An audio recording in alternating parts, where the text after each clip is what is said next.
no sé si... Ahí está, perfecto. Bueno, bueno, primeramente, gracias a todos y a todas por participar. Han participado más de la mitad en el foro, así que muchas gracias por destinar el tiempo. También recordarles que las actividades no tienen una calificación numérica, como bien mencionamos en el foro de bienvenida del curso, sino que las actividades están pensadas para seguir trabajando sobre los temas de manera colaborativa que se tratan en cada unidad, ¿sí? Y tienen obviamente una retroalimentación. En principio voy a mencionar algunos puntos en común, ¿sí? De sus aportes, que un poco continúan con lo que veníamos charlando el sábado pasado. Primeramente, bueno, muchos reconocen la creatividad no como producto de un ingenio individual o como un momento particular, sino que responde a un proceso, ¿sí? Y que responde también a un hacer colectivo, ¿sí? Y muchos tomaron, se ve que imprimió mucho sentido el video de Lidia Hill, porque muchos los mencionaron en el foro, y muchos mencionaron este concepto de ella de genio colectivo, ¿sí? Sandra, por ejemplo, menciona dice, los factores críticos que suelen caracterizar el proceso creativo tienen que ver con suponer que las ideas innovadoras o creativas son producto de un ingenio individual, en que un momento de iluminación crea algo sumamente disruptivo y creativo, ¿no? Como un poco desmitificando esa idea de genio individual. Adriana también decía, muchas veces he pensado que rutinas, formularios y a veces procesos estructurados son los que asfixian las ideas creativas y encierran la innovación en algún campo, ¿no? Como esos procesos tan estructurados, tan rígidos, no habilitan la posibilidad de dar espacio a la creatividad. Y Freire, Marcelo Freire, perdón, no Freire, dice, no solo se trata de innovar en productos o servicios, sino también en la forma que se gestiona la empresa, bueno, empresa como empresa proyecto, ¿sí? Y también destaca algo importante que es la colaboración como punto fundamental para la gestión de proyectos. Y eso es interesante lo que dice porque él destaca la colaboración como punto fundamental, pero lo visualiza también en las plataformas que les sugerimos que indaguen, que en la mayoría de los casos no se conocían esas plataformas, y muchos tienen en común la visión de la posibilidad a través de estas plataformas de poner en conversación los proyectos, ¿no? Entonces, como punto fundamental de estas plataformas. Bueno, otros factores críticos que se mencionan es la complejidad de trabajar en equipos interdisciplinarios, ¿sí? ¿Por qué? Porque cada equipo, cada campo disciplinar viene con ciertas concepciones, metodologías, y abordajes distintos y bueno, y experiencias previas, ¿no? En los proyectos, sobre todo en los proyectos que se inscriben en grupos de trabajos anteriores, que vienen con algunas metodologías ya asentadas y a veces con dificultades para transformarlas. En eso es muy interesante y les sugiero que lean el aporte de Erika, que habla sobre una experiencia actual, que incluso estuvimos charlando en el encuentro de consulta con ella, y cómo ella tiene que liderar un equipo de trabajo en el área de prensa de un sindicato docente en una nueva gestión. Entonces las dificultades que se presentan a la hora de... Es interesante la conversación que se generó con Adriana, me parece, que es Adriana, en relación a cuáles son las preguntas apropiadas que nos hacemos a la hora de gestionar ideas, ¿no? Y también mencionan algo de esa pregunta latente de siempre estaré haciendo bien las cosas, ¿no? Dicen las dos, es interesante esa conversación que se generó. Bien, otras dificultades, las condiciones para generar el espacio-tiempo del trabajo en equipo, para que sucedan esas conversaciones. La división de tareas, el reconocimiento de las habilidades. Bernardo también menciona el reconocimiento de las motivaciones, no solo de las habilidades de cada uno de los integrantes de los equipos, sino de las motivaciones de esos integrantes, porque a lo mejor pueden tener múltiples habilidades, pero a lo mejor escasas motivaciones o algunas motivaciones, ¿no? ¿Cómo incentivar eso? María Luz y Bernardo también hablan de la disposición presupuestaria, el contexto sociocultural, y muchos también se suman a esto el reconocimiento de los públicos y audiencias adecuadas en los proyectos socioculturales, que es un factor clave. Esto de pecar de inocente frente a las complejidades de los contextos, o sobrevalorar o subvalorar los proyectos. Valeria también habla de las condiciones de trabajo que muchas veces llega a cubrir el día a día, y no hay posibilidad de planificación en eso, como un factor de dificultad. Sí, María Eugenia y otros también mencionan la claridad en la comunicación de los objetivos, de las metodologías, incluso en la comunicación interna, las dinámicas de comunicación interna. Y eso también se asocia un poco a lo que charlábamos en el encuentro pasado de los requerimientos, ¿no? La claridad en la formulación de los requerimientos en los equipos de trabajo. Bueno, el factor tiempo, ¿sí? El factor tiempo en todos los aportes aparece, ¿sí?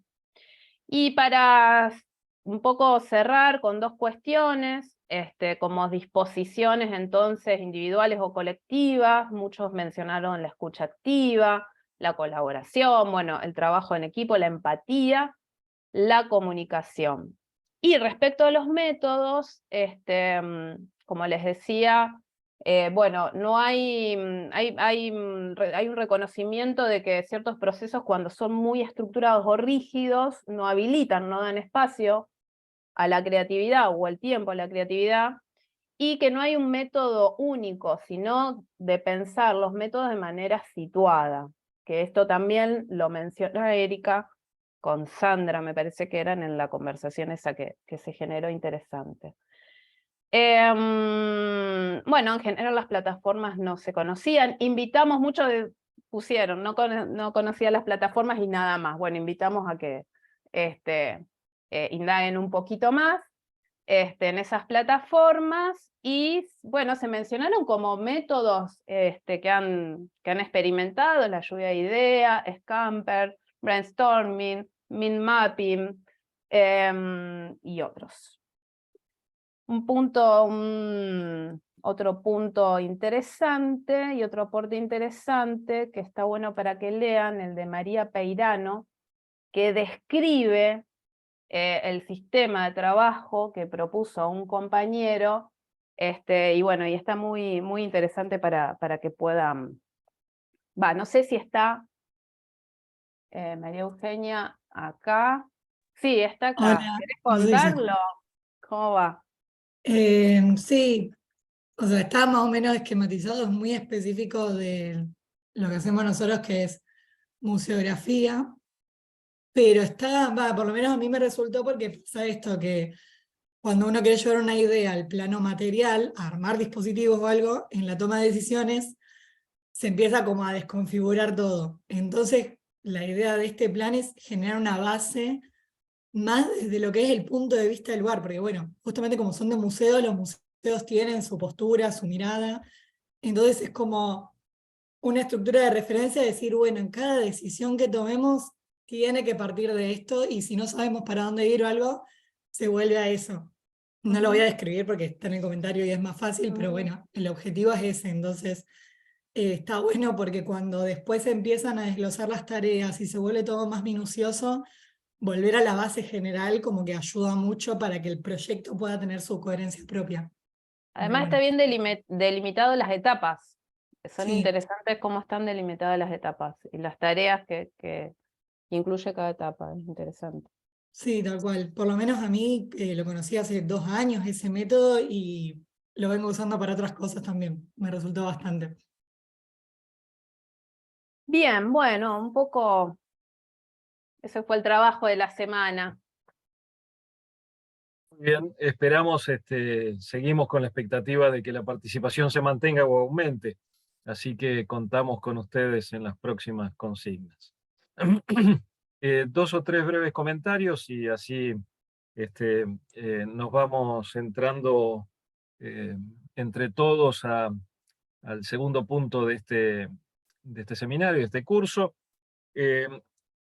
Recordar que todos somos creativos, ¿no? Hay un tema de reserva, como si fuese una capacidad que estuviese limitada a aquellos que provenientes de una formación, una trayectoria, a ellos sí se les puede adjudicar la capacidad de creatividad que demanda un proyecto. Y eso me parece que opera en dos andariveles distintos en desfavor de cumplir con los objetivos que tiene un proyecto. Primero, desestimar la iniciativa de cualquier otro que no tenga esa categoría adjudicada, esa adjudicación que proviene de formas de homologar.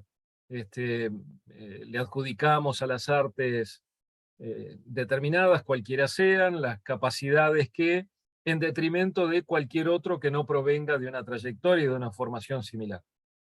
Y eso, en un primer andarivel que tiene que ver con las iniciativas propias y el saber escucharse, en un grupo que está colaborando para llevar adelante un proyecto, puede ser un déficit. El segundo andarivel donde opera, a mi juicio, indebidamente, es en entender que un proyecto es una solución entre muchas otras. Es una alternativa entre muchas. Y por lo tanto, por supuesto que estamos en un campo de intersubjetividades, de miradas que deben converger, pero admitiendo que cada uno de nosotros viene con una tradición y esa tradición tiene métodos probablemente que sean cargados por uno en la mochila y que vienen. ¿Por qué? Porque si provengo del campo de la tecné o de las tecnologías duras y si provengo de las humanidades y entonces entonces, esto inhabilita muchas veces a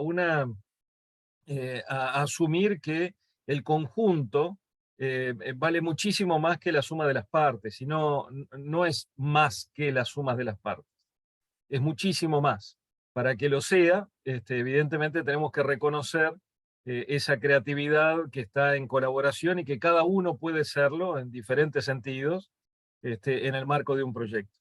El otro puntito que quería subrayar, y ya vamos entrando en lo que concierne al día de hoy, es el enfoque, esa idea que nos compartía eh, eh, María Peirano recién, cuando decía, bueno, en realidad hay que, y esto lo digo yo, tal vez completando lo que está detrás de esa idea que nos compartió, es este diálogo entre un enfoque sistémico y un enfoque hiperespecializado, ¿no es cierto? Es decir, parecería que cada uno, por su hiperespecialización, contribuye, cuando en realidad la gestión de proyectos, sobre todo en el campo de lo simbólico, de la comunicación, de la cultura, se requiere, yo diría que es un requisito para pertenecer, esta idea de poner en diálogo, forzado, si se quiere, forzándome, esforzándome,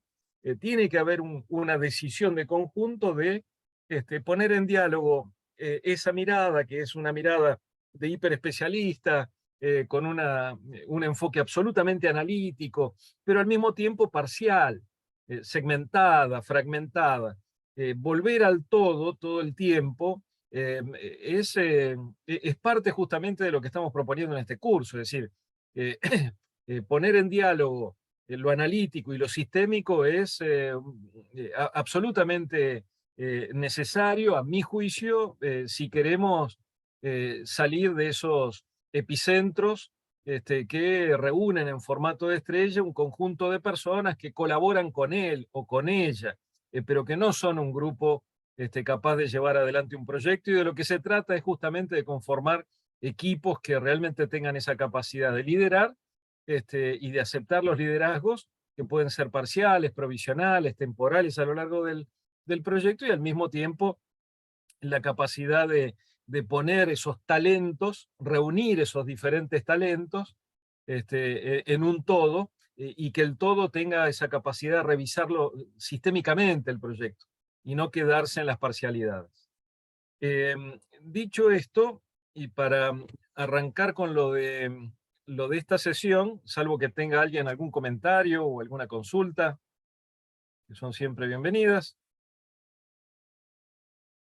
No es necesario largar el mate, pueden hablar tomando mate, no está inhibido, no se sientan inhibidos de dejar de matear para poder hablar. En fin, hasta ese nivel de multitarea creo que todos podemos soportar. Bueno, si no es así, quería empezar con esto, a ver si lo logro. Ups, ups, ups, ups, ups, ups. ¿Ven esos biblioratos ahí? Sí, se ¿Se ven. ve? Se ve. Bueno, esos biblioratos, que son 11, representan un método. Qué bárbaro. Qué épocas aquellas, ¿eh? Miren dónde fue a parar en la biblioteca. Allá arriba, perdido. 11 biblioratos para contar, especificar cada una de las fases y por qué hay que llevarlo a cabo, y los formularios para volcar todo aquello que es necesario para que otros puedan seguir el proyecto, teniendo en cuenta que un proyecto puede convocar a diferentes personas en diferentes tiempos y, por supuesto, estaba pensado para grandes proyectos, grandes proyectos. Los nuestros eran casi como las pirámides, algo tremendo. Teníamos esa capacidad de asimilar lo propio como si fueran esos grandes proyectos que la humanidad nos ha legado. Sin embargo, en la vida práctica sabemos que estamos lejos en nuestros proyectos, que asumimos muy humildemente y configurándonos de diferentes formas para llevarlos a cabo, pero que son al fin y al cabo pequeños proyectos, microproyectos. Esos cambios que antes eran asumidos como grandes cambios revolucionarios, esos cambios paradigmáticos, esos cambios que iban a mojonear la historia de la humanidad. Por cierto, hay un libro magnífico de Bendit Cohen, alias el Rojo de mayo del 68 en París, para los que no lo tienen presente, exiliado y convertido en alemán, presidió el Partido Verde de Alemania durante muchos años. Ese señor, que fue el emblema de las barricadas de mayo del 68, escribió un libro hace unos años, diciendo, mire, en realidad usted puede seguir intentando la gran, en todos los casos no se pierde un solo día para intentar una micro. Es decir, hay que pensar en cambios que pueda segmentar, en cambios que pueda realizar, en cambios que resulten factibles, en cambios que puedan ser definidos y puedan lograrse, porque tal vez ese es el camino que hay que seguir. Nada, Bendit Cohen, un libro interesante sobre el proceso de mundialización y los cambios en la humanidad, en la contemporaneidad que estamos todos inmersos. Entonces, ¿a qué estamos haciendo referencia? A tratar de pasar del qué al cómo a través de un método, entendiendo que en la contemporaneidad los tiempos son otros, que las intervenciones, las participaciones, el atravesamiento de las tecnologías hace que todos colaboremos de manera distinta, y a eso nos vamos a referir en el día de hoy. Si ustedes me permiten, empiezo por compartir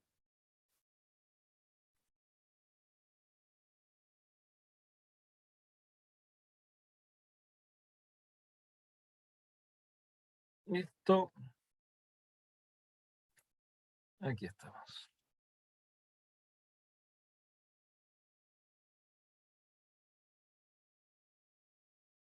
Muy bien.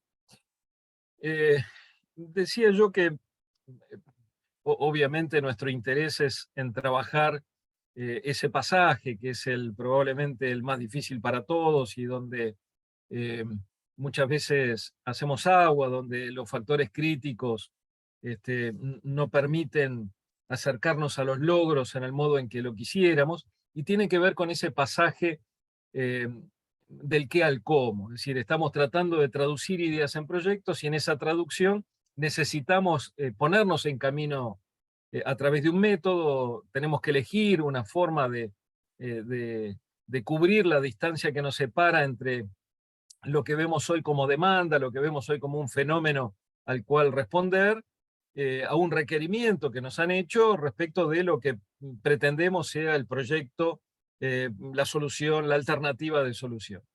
Ese pasaje es un pasaje, bueno, que vale la pena recordar. Necesita una definición inicial, es decir, esos servicios de la cultura, esos bienes, esos servicios que se prestarán, esos bienes que van a estar en circulación, hay que definirlos, hace falta un qué. Es imposible pensar separadamente el cómo del qué. Esto es un ejercicio, un ejercicio iterativo, por cierto, entre el qué y el cómo. Por lo tanto, necesitamos un qué, necesitamos una unidad a partir de la cual, semantizada en el presente, pretendemos que tenga una proyección en el futuro. Es decir, necesitamos un qué. Necesitamos además algunas hipótesis. ¿Hipótesis de quién? De los beneficiarios. Es decir, digo beneficiarios porque es un término de gran cobertura para lo que nosotros hacemos.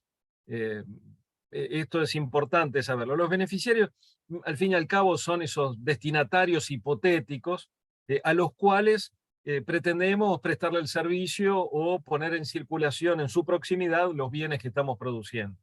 Dicho de otra manera, necesitamos un qué y necesitamos unos quiénes.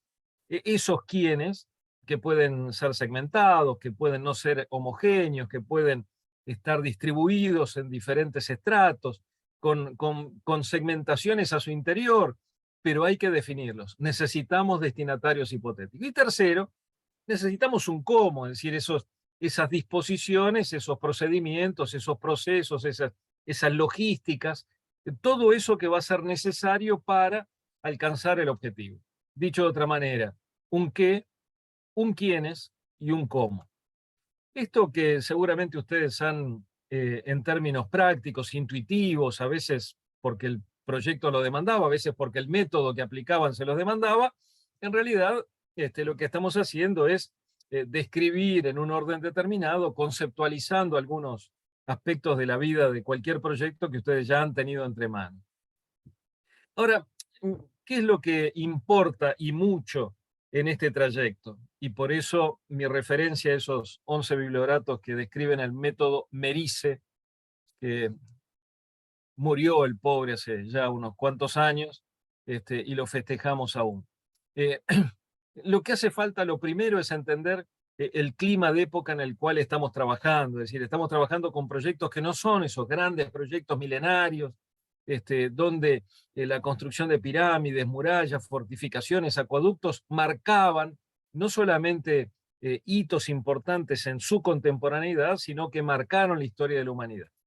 Nosotros estamos trabajando a mitad de camino entre lo intuitivo, lo creativo, la gestión de talentos y un conocimiento científico, un conocimiento técnico. Nosotros tenemos en cada uno de nuestros proyectos vertientes distintas que tienen que converger, y obviamente necesitamos un método que permita gestionar los tiempos, porque cada una de esas variantes que intervienen en forma de talentos diversos, con funciones distintas en un proyecto, aportan algo de intuición y algo de conocimiento científico especializado técnico.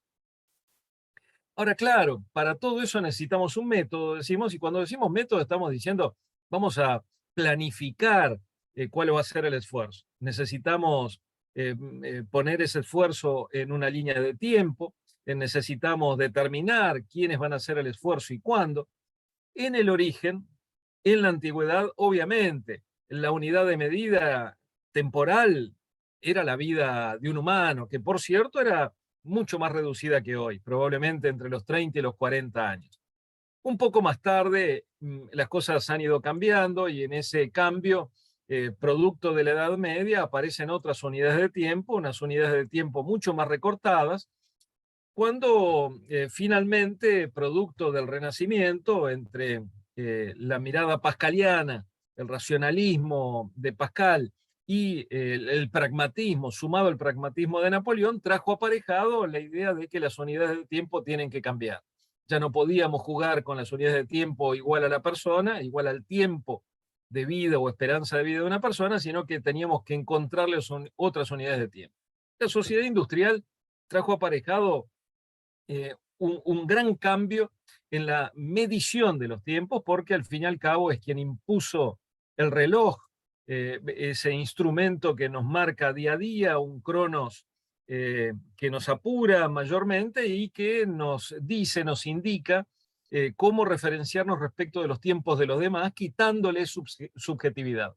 Recordemos que la unidad de tiempo global, es decir, que todos estemos con midiendo con el mismo reloj, aunque haya diferencias en los usos de horarios entre un país y el otro, data recién del siglo XX, 1922.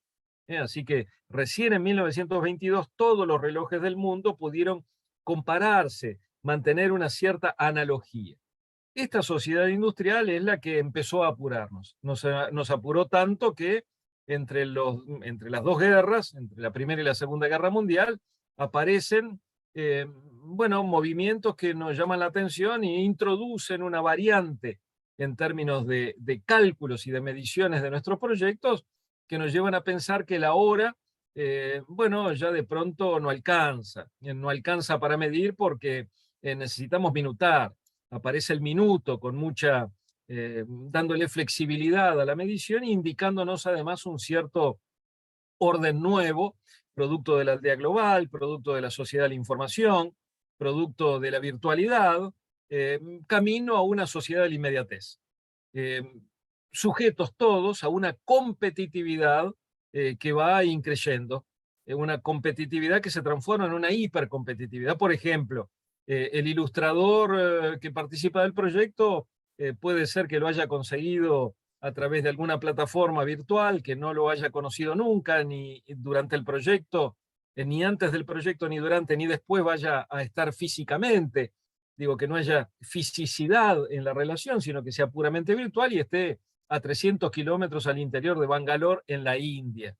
Esto, ¿por qué? Bueno, porque hace falta que esta persona intervenga en los tiempos que el proyecto demanda.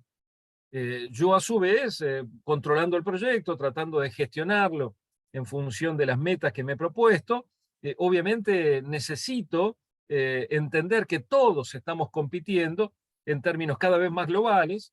La mayoría de ustedes probablemente puede insertarse en proyectos regionales, globales, compartidos internacionalmente y nunca se vean con alguno de sus componentes y recursos que participan de ello, y esto es producto de esta situación nueva. La hipercompetitividad nos lleva a pensar el planeamiento, es decir, esa función humana de planear, nuestra planeación de los objetivos está dada por un cambio notable. Antes hacíamos grandes proyectos, había imperios, grandes dominios, había una fuerte concentración en la toma de decisiones y al mismo tiempo las obras, los resultados de los grandes proyectos eran obras de impacto limitado en términos de élite y local, pero que iban a tener, al fin y al cabo, en términos de futuridad, un impacto en la sociedad mucho más allá del tiempo y del espacio. Nosotros nos vemos hoy con tres factores que importan mucho. Tiene que ver con el sentido de la oportunidad, tiene que ver con la atomización de la toma de decisiones, y son grupos mucho más colaborativos, todo el mundo puede operar en favor o en detrimento del proyecto. Los liderazgos han disminuido su peso piramidal para horizontalizar los proyectos. Y tercero, son obras de gran impacto, es decir, yo estoy haciendo una aplicación que de pronto multilingüe puede tener efectos sobre una región, en español, en portugués, que puede estar en Europa y puede estar activa en Estados Unidos, que puede tener un impacto mucho más global que lo local que podía ser una muralla, un resultado de esas grandes obras que la humanidad supo producir. Dicho de otra manera, ahora en el campo de lo simbólico, de la cultura y de la comunicación, podría ser que un proyecto sea acotado en tiempo, nos parezca limitado, pero de grandes efectos. ¿Qué queremos decir con esto? Que es muy importante, y cerramos esta introducción con esto, es muy importante para nosotros entender que necesitamos un plan, que ese plan no puede estar pensándose en términos de objetivos y procesos y actividades, sino tiene un presupuesto, que al fin y al cabo está focalizando en las capacidades que son demandadas y dándole un presupuesto a esas capacidades. Digo capacidades para no llamar persona o personas, porque podrían ser en algunos casos, bueno, algunos instrumentos, algunas herramientas. Por ejemplo, para tener ciertas capacidades puedo tener personas que usen instrumentos o herramientas. Las herramientas tengo que comprarlas, licenciarlas, pagar licencias, que vienen con contratos para poder ser usadas y personas que las van a usar. Con lo cual, el presupuesto es un conjunto de capacidades que acompañan el plan, es decir, no puede haber plan si no tengo asociado un presupuesto a ese plan, y obviamente necesito y tengo que hacer todo el esfuerzo posible porque esto esté acompañado por especificaciones, es decir, recordar todo el tiempo que tenemos un requerimiento que satisfacer, que hay una demanda latente a la cual satisfacer, que hay una idea de proyecto que hay que sostener, y para eso en el camino cada uno tiene que tener clara, muy clara, su intervención. Y eso requiere especificar. Yo tengo que tener la capacidad para decirle a cada cual en qué va a intervenir y con qué finalidad y en qué tiempo. Si yo no lograse eso, estaría poniendo en riesgo el proyecto. Esta introducción para señalar, en síntesis, resumidamente dos cosas. Primero, estamos trabajando con la necesidad de prototipeos rápidos, prototipados rápidos. Es decir, necesitamos trabajar con unidades de tiempo en el proyecto que sean más pequeñas. Por ejemplo, hay metodologías que sugieren una reunión diaria con intervenciones de 2 a 3 minutos por persona. Listo. Bueno, es una forma de hacer el seguimiento, una planeación con unidades de tiempo muy breves. Por día nos reunimos 10, 12 minutos y cada uno tiene 2, 3 minutos para contar un estado de situación, consultar, proponer, sugerir, eventualmente abstenerse, pero evidentemente estamos y al mismo tiempo entregamos los proyectos en tiempos distintos a los anteriores. Probablemente busquemos que todas las semanas haya una entrega, que todos los meses haya una entrega, que cada 15 días haya una entrega. ¿A quién? A quien nos lo requirió, a quien nosotros estamos beneficiando, con quien nosotros estamos conviniendo una inversión para sostener el proyecto o el emprendimiento. Es decir, buscamos hitos de validación, así lo llamamos, hitos de validación mucho más cortos. De pronto, si es todas las semanas yo tengo que buscar que me habiliten respecto de lo que estoy haciendo. De algún modo es un seguimiento más entramado, con tiempos que están en el espíritu de la época, que están en el clima de época, que nos demandan unidades más breves, unidades sobre las cuales podemos operar con mayor nivel de consistencia, porque tenemos menos para buscar la validación, son tramos más cortos. Es decir, hay que pensar que los tiempos, las unidades sobre las cuales operamos en términos de gestión, deben ser menores respecto de lo que supo ser en el pasado. Estamos en una situación donde la contemporaneidad, además de apurarnos, nos deja en un lugar incómodo a unos y a otros, quienes pagan por el servicio y quienes prestan el servicio, aquellos que están involucrados en el proyecto, aquellos que inviertan en el proyecto. Necesitamos validaciones más frecuentes. Así que es un tema importante a seguir. ¿Algún comentario hasta aquí? ¿Alguna experiencia personal que les haya sugerido mi comentario inicial?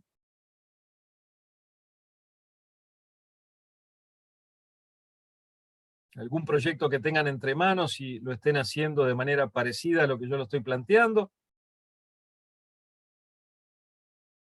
¿No? Entonces, avanzamos un poquito más.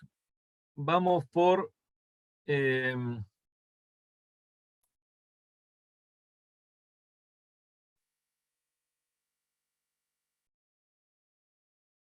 vamos por esto que me interesa.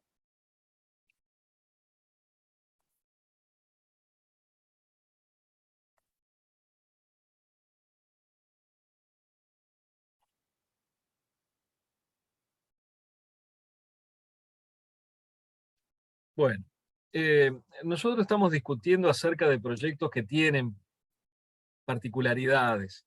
Algo mencionamos la vez pasada, porque viniendo de diferentes disciplinas en un proyecto de esta naturaleza, convergen diferentes paradigmas, hay que hacer converger diferentes paradigmas, diferentes visiones, tenemos que poner en común en un solo método tradiciones disciplinarias con sus propios métodos en el mismo lugar y hacerlos converger. Esto para nosotros es un desafío grande. Al fin y al cabo, todo proyecto se define por un modelo de interacción, un modelo sensorial, un modelo de comunicación. Todos nuestros proyectos requieren intervenir de algún modo con esas hipotéticas audiencias mediante algún tipo de personalización del servicio, esa personalización del contenido. Sabemos que gran parte de la promesa incumplida del paradigma digital tiene que ver con la personalización o la falta de personalización, es decir, estamos haciendo una aplicación y estamos haciéndola con un formato en la cabeza 1N, como si la aplicación fuera para todos por igual, cuya navegación fuese para todos por igual, sin tener en cuenta un perfil del usuario, un perfil que podríamos desagregar en términos de aptitudes, en términos de trayectoria, en términos de estilo y preferencias y en términos de necesidades. Son 4 criterios para trabajar con las hipótesis de los destinatarios, es decir, si yo tengo destinatarios, tendría en realidad que haber definido algunos elementos que lo caracterizan. Por ejemplo, qué conocimiento tienen previo, ya vinieron, son true beginners o false beginners, o sea, han entrado antes a la aplicación, ya la vienen usando o ingresan por primera vez. Una de las, yo diría, más relevantes funciones que cumplen cualquier formato de cookie tiene que ver con esta idea de haber conocido, de estar sabiendo de dónde llega, con un header y un stopper estoy enviando alguna información que me permite saber de dónde está viniendo, cuál es la remisión, cuál es el punto de origen y cómo llega a esta mi propuesta, a este servicio, a esta página web, a este sitio, a esta aplicación o lo que sea. La trayectoria, por lo tanto, es importante, la trayectoria dentro de la propia aplicación es importante las aptitudes que yo puedo ir determinando de esos usuarios, con una hipótesis inicial y una modificación que se va dando, una recaracterización producto de la trazabilidad, de ese conocimiento, de esa capacidad que yo tengo de adaptarme a las audiencias, necesita ir corrigiendo esa caracterización inicial que yo hice de los destinatarios finales. Entonces tengo por un lado aptitudes, por ejemplo factores demográficos que yo puedo ir detectando, puedo mediante algunas estrategias saber qué perfil de computadora está usando cada vez que utiliza la aplicación, cada vez que ingresan al sitio web, puedo ir infiriendo algunas variables actitudinales, por ejemplo, los tiempos que demora en cada una de las páginas es un elemento importante, ya no es solamente un tema de cliqueo, de navegación en términos de árbol de Jackson, sino de saber, por ejemplo, la demora en las lecturas, si prefiere cuando yo le estoy dando la opción de texto o audio, si prefiere el audio o prefiere el texto, cuándo prefiere el audio y cuándo prefiere el texto, en función de qué contenido, en función de qué día, de qué horario está haciendo uso preferentemente del audio respecto del texto, en qué casos está utilizando los hipervínculos que yo les promuevo, que yo le promuevo al exterior de la aplicación, es decir, elementos que me permiten inferir un poco acerca de las aptitudes del usuario. Dicho de otra manera, estoy buscando caracterizar esas audiencias, esos públicos que inicialmente fueron producto de hipótesis y que poco a poco, mediante este conocimiento, voy afinando. Hay un segundo punto que es la trayectoria que mencionaba recién, es decir, si ya pasó por el sitio, si ya usó la aplicación, quiero saber esa trazabilidad, qué es lo que me indica, qué preferencias me indica, puedo mejorar la personalización en el servicio o en la forma de proponerle los contenidos, acercando, haciendo el near on demand, acercando de todo el catálogo que tengo aquello que le puede resultar más sugerente. Entonces la trayectoria es importante. La trayectoria cuenta, es muy significativa a los efectos de personalizar ese modelo de comunicación que es a la vez sensorial, que es a la vez interactivo, que está cargado de recomendaciones, porque al fin y al cabo nosotros lo que hacemos con gran parte de ese conocimiento es utilizar, construir algoritmos recomendadores que permitan de algún modo sugerirle por dónde seguir avanzando en la historia, por dónde seguir navegando, por dónde ir a ver las novedades. Es decir, acá estamos hablando de algo importante que es la personalización de nuestros proyectos. Es decir, no estamos trabajando con proyectos 1N. Nosotros no estamos haciendo televisión tradicional. Y esto es muy importante. Es decir, nosotros necesitamos hipotetizar con una audiencia, pero a diferencia tenemos muchas más posibilidades en el mundo de lo interactivo, de la comunicación digital interactiva, en personalizar la propuesta de bien o de servicio. Y ahí está la clave, la gran diferenciación. Entonces nosotros tenemos que claramente ofrecerle un modelo que permita él mismo personalizar lo que está viendo, personalizar los recorridos, tratar de coleccionar aquellos elementos que le resultan más atractivos, más cercanos, más empáticos, brindar muchas posibilidades de participación, infinitas posibilidades de participación dentro de las infinitas posibilidades que existen. Por supuesto, necesitamos que nuestros proyectos estén frente a esas audiencias disponibles en términos de interacción. El crecimiento de los chatbots en cualquier proyecto parecería ser by default. Es decir, viene, no importa con qué pensamiento, siempre terminamos agregando algo que nos permite estar 365 por 24 horas, 7 días a la semana, disponibles para una interacción que en la inmediatez le dé la posibilidad al usuario, a nuestros públicos, de comunicarse entre ellos, lateralmente, 2.0, y con el registro de quien responde, un interlocutor que puede ser más persona humana, más agente biológico o menos agente biológico, pero que responde en la inmediatez. Por supuesto, ese modelo tiene que facilitar que todas las posibilidades para entrar en el proyecto, para entrar en el contenido, entrar en el árbol, con la más amplia posibilidad de profundizar. ¿Y esto qué significa? Vamos a tomar un ejemplo chiquito. Ustedes deben haber visitado en más de una oportunidad The Guardian como periódico referente a nivel internacional. No es el referente, es uno de los referentes en términos de interactividad, de periodismo digital, etcétera, etcétera. The Guardian hace mucho tiempo sostiene que a diferencia de otros, nosotros vamos a ofrecer un verdadero modelo de curaduría. Es decir, si en nuestros artículos periodísticos hay un hipervínculo, ese hipervínculo podría ser que vaya a nuestros propios archivos, los propios archivos del grupo de Guardian Media. Pero si conocemos alguna referencia fuera de nuestro ejido de propiedad, de nuestros archivos, de nuestros periódicos, de nuestro grupo mediático, lo vamos a poner siempre y cuando sea de calidad. Es decir, podría haber hipervínculos que remitan a otros artículos periodísticos dentro del mismo medio, pero también podría haber hipervínculos a otros lugares de Internet. Dicho de otra manera, la calidad es la primera. Es lo primero que va, está arriba de todo. El The Guardian te promete que cualquier referencia que él incluya va a ser la de mejor calidad que ellos hayan obtenido, independientemente de si es propia la referencia o es ajena. ¿Qué quiero decir con esto? Que el nivel de profundización es muy superior a sostener, digamos, indebidamente al usuario dentro de un ring, no permitiéndole salir del marco de la referencia del sitio web en el cual está participando y que es mi sitio web, que es mi proyecto, que es aquello que me permite monetarizar.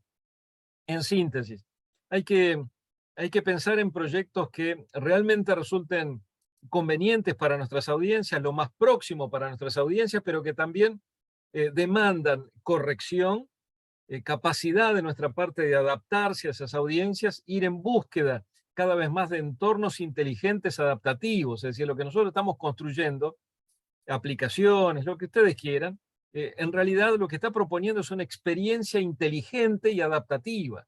Está sugiriendo una posibilidad de interacción lateral y con el objeto o el servicio, pero que tiene que tener suficiente inteligencia como para adaptarse. 3 elementos que a lo mejor cabe recordar para nuestros proyectos, para definir nuestros proyectos, para pensar nuestros proyectos, para repensar nuestros proyectos, ¿por qué no? Primero, entender que la fruición, el disfrute, tiene mucho que ver con la emotividad, enormemente con el descubrimiento, con esa sorpresa. Es decir, la linealidad en términos de flatline es difícil de sostener. No es gratuito el paradigma del F5, que nace allá por el año 98 como un elemento central en los proyectos interactivos. F5, ¿qué significa?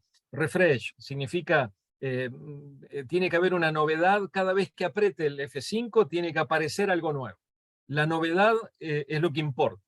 Es muy importante en nuestros proyectos que cada vez que ingresa a nuestra aplicación encuentre algo distinto.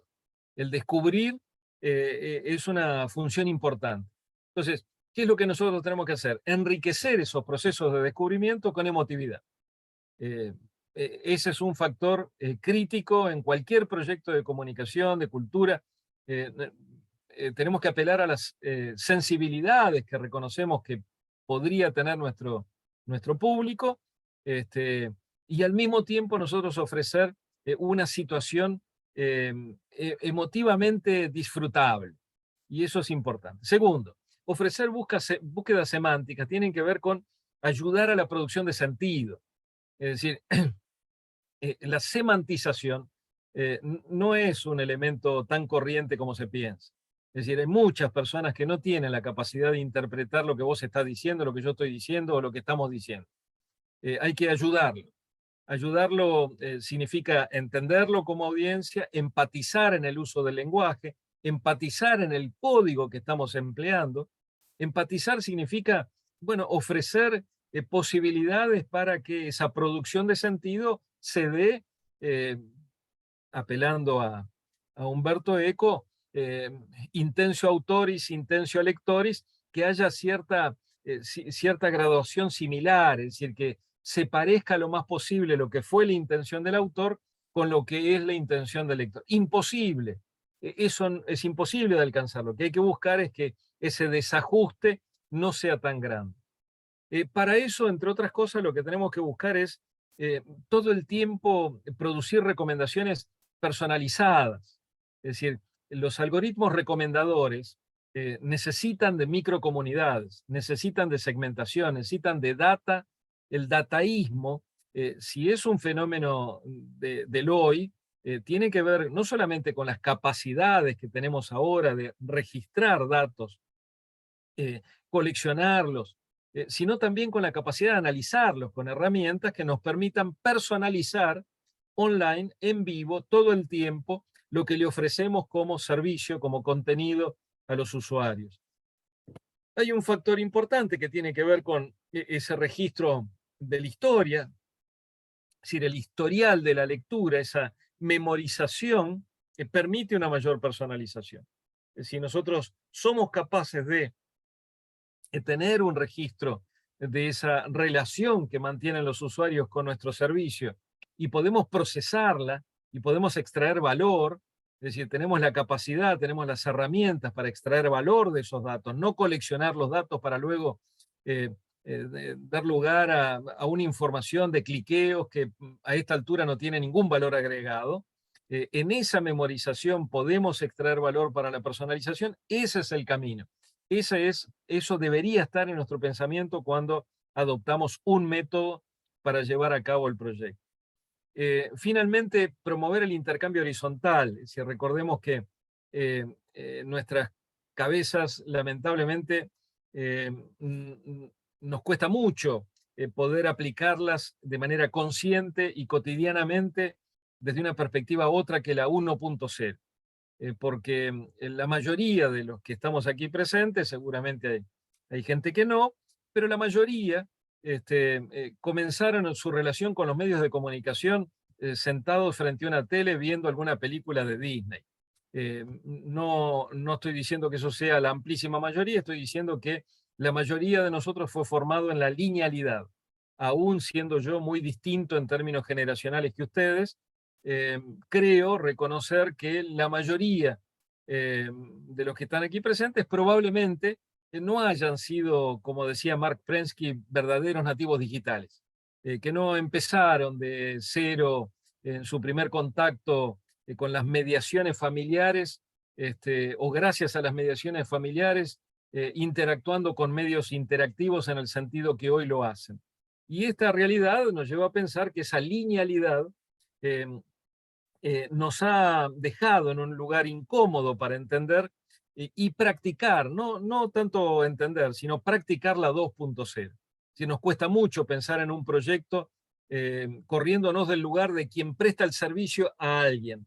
Nosotros prestamos un servicio a alguien a través de nuestras aplicaciones, pero probablemente el mayor valor agregado esté en la capacidad que tiene la aplicación o el servicio para lateralizar, para invitar a invitados, para que las personas contribuyan al proyecto, lo construyan el proyecto. Es decir, la colaboración va más allá de quien presta el servicio a alguien que ya no estamos en la época de un periodismo participado, donde la gente escribía algunos comentarios debajo de la nota periodística. Eso existe, sí, sigue existiendo. Ahora, probablemente hay que reconocer que la gente se divierte mucho más leyendo los comentarios que leyendo la nota periodística. Y en algunos casos lo único que le importa es entrar en contacto lateral, esa horizontalidad, esa 2.0 que tu servicio promueve. Dicho de otra manera, estoy en el museo y estoy con la posibilidad de estar chateando con otros que interactúan con esa obra que estoy contemplando, con esa obra que estoy visitando, con esa obra que estoy leyendo, en diferentes lugares del mundo, con diferentes intencionalidades. Y esto es lo que probablemente haga que el disfrute aumente. Terminamos con esto y nos vamos a una breve pausa. Me parece importante que tengamos presente que no todas las personas tienen las mismas competencias. No tienen, según Howard Gardner, la misma combinación de inteligencias múltiples. Tal vez con algunos de ustedes hayamos hecho el comentario en alguna oportunidad. Una teoría, la de Howard Gardner, que determina en contra, totalmente refutando las teorías anteriores de quién es inteligente y quién no, que apelaban a ese índice de IQ para definir quién tenía más de 180 puntos era inteligente o muy inteligente y el que tenía menos de 120 no lo era. Esa definición de inteligencia quedó de modé, producto, entre otros estudios, los que hizo Howard Gardner durante 25 o 30 años, y que permitió entender que las personas operamos con una combinación de inteligencias múltiples, que pueden ser, según su primera teoría, 7, 8, tal vez 9. Todos tenemos una inteligencia lingüístico-verbal, una inteligencia lógico-matemática, una inteligencia geográfica o espacial, una inteligencia auditiva, una inteligencia visual. Tenemos varias inteligencias. 7, 8 y hasta 9, dice Gardner. Dice, podría haber una novena que tiene que ver con la capacidad de poner en interacción varias de esas inteligencias para responder preguntas esenciales. Es decir, como si fuese un metasistema que permita responder a preguntas sobre lo esencial de la vida.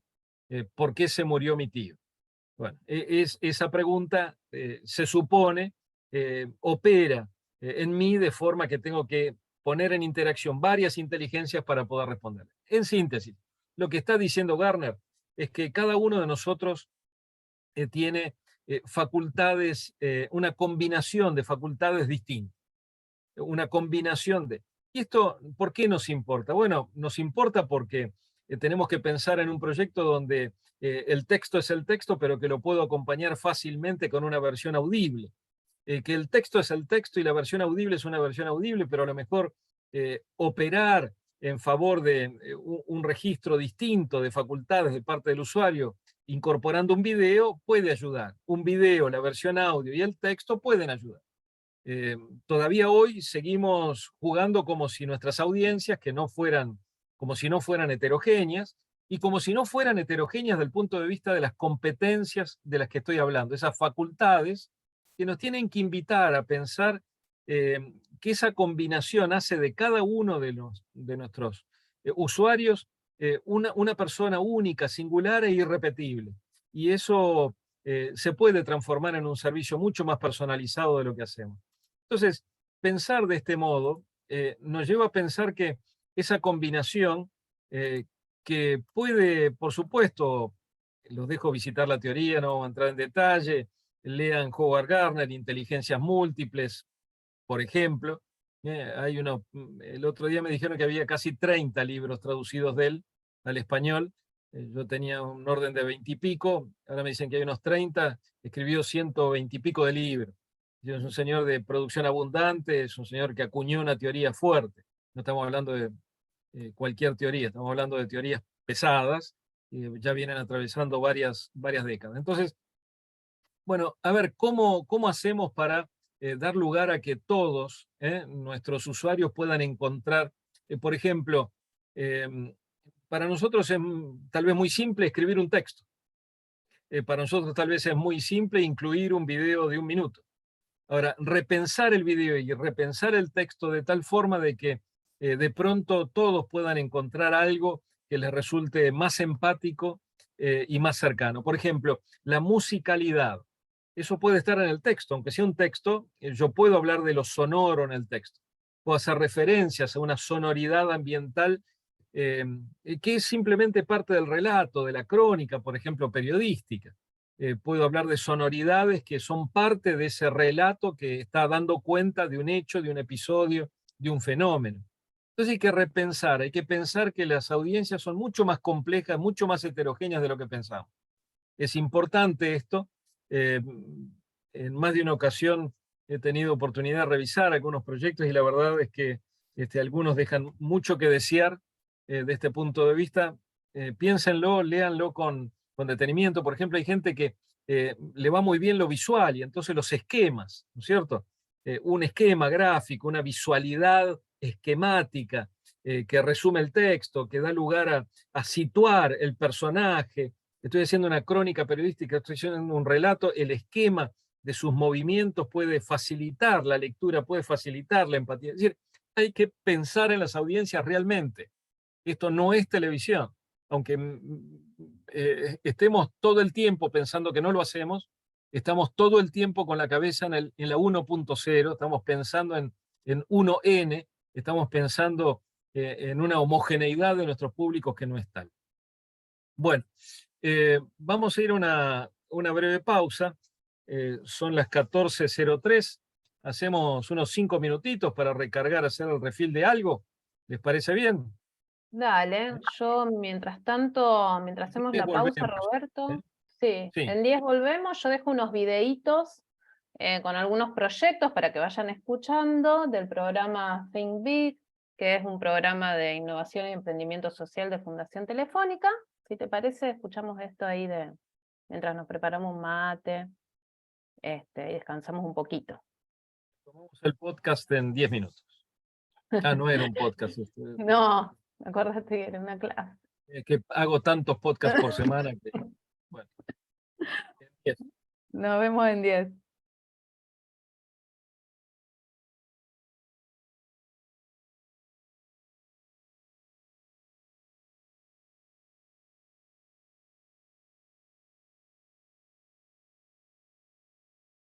Es un sistema de adaptación del entorno para personas. Vivan es un sistema de adaptación del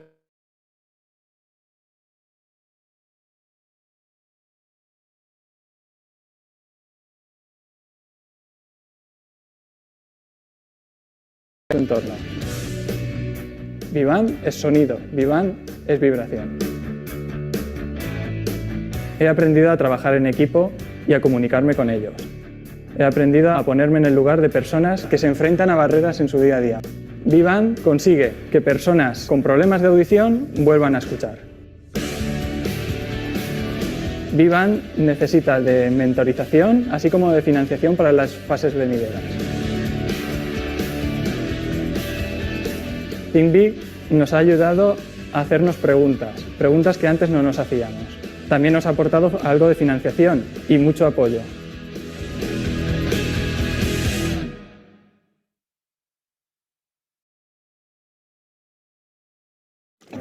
Easy Ring de Vileda. Se siente increíble sentirse en casa. Tupper es una plataforma en la que los establecimientos alimentarios pueden subir su excedente diario y después los usuarios de la aplicación móvil pueden reservarlos y recogerlos. ¿A quién no le sobra comida y después la tira? Simplemente tenemos que extrapolarlo a los establecimientos. Una panadería cuando cierra su puerta siempre sobra pan, siempre sobran bollos, siempre sobra lo que sea. Una frutería, igual, un restaurante, menús del día. Todo eso normalmente termina en la basura. Pues Tupper ayudará a dar salida a estos alimentos. Entonces podremos tenerlos. ThinkBig ha ayudado a desarrollar el proyecto, pero desde el inicio y sin ellos no lo hubiéramos conseguido. Hace un año esto no era nada, era una idea que estaba en nuestras cabezas. Casualmente vimos la convocatoria de ThinkBig y nos apuntamos, y gracias a las formaciones, los eventos, por ejemplo el evento de Universitas nos ayudó muchísimo. Todo ha sido una formación continua y un acompañamiento para llegar hasta donde estamos ahora.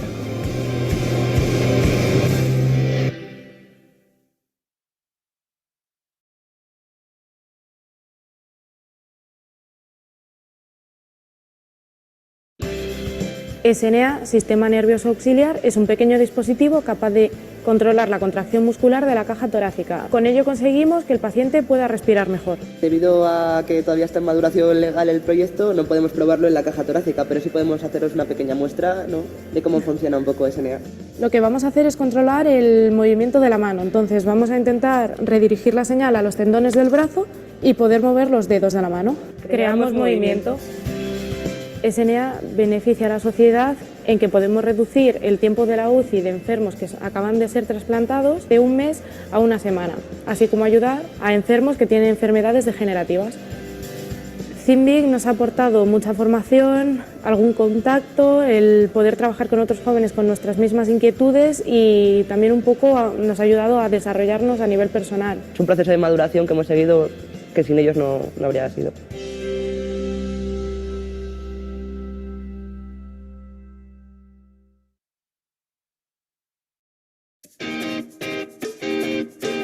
PlayerBrain introduce la tecnología en la terapia psicológica. Lo hace a través de videojuegos, a través de la cual los pacientes pueden estimular sus funciones cognitivas. En una frase, PlayerBrain introduce los videojuegos en la terapia psicológica. Nuestro proyecto da una nueva oportunidad a todas aquellas personas que están condenadas a ir a residencias o que no tienen oportunidad de tener un terapeuta individual, y además lo hace a través de los videojuegos. Les permite prevenir futuras demencias pasándoselo bien. Tenemos muchísima pasión en este proyecto, pero nos falta un empuje económico para poder terminar de desarrollarlo.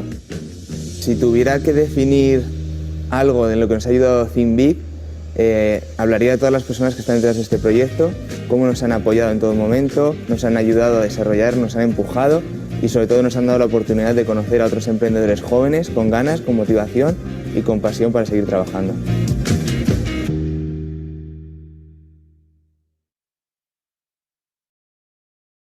La única salida es Ezeiza. Seguramente ya habías escuchado esta frase, pero ¿cómo surge? Te lo contamos con la ayuda de Mati. Mati vive y trabaja en Argentina. Pero como miles de jóvenes argentinos, Mati no está contento con su trabajo. Su laburo actual, bueno, no es lo más motivante del mundo. Mati labura 8 horas por día y con lo que le pagan no llega a fin de mes. Inmertec es una plataforma de realidad virtual para profesionales de la psicología y la sexología. Si, por ejemplo, tienes miedo a las alturas, antes de ponerte a subirte a lo alto de un edificio, puedes probar si el trabajo con el psicólogo ha sido efectivo o no gracias a la realidad virtual. Entonces te colocas unas gafas de realidad virtual y puedes estar en lo alto de un edificio sin estarlo realmente. El profesional puede ver si has mejorado, si no, si estás listo para salir a enfrentarte a tu miedo.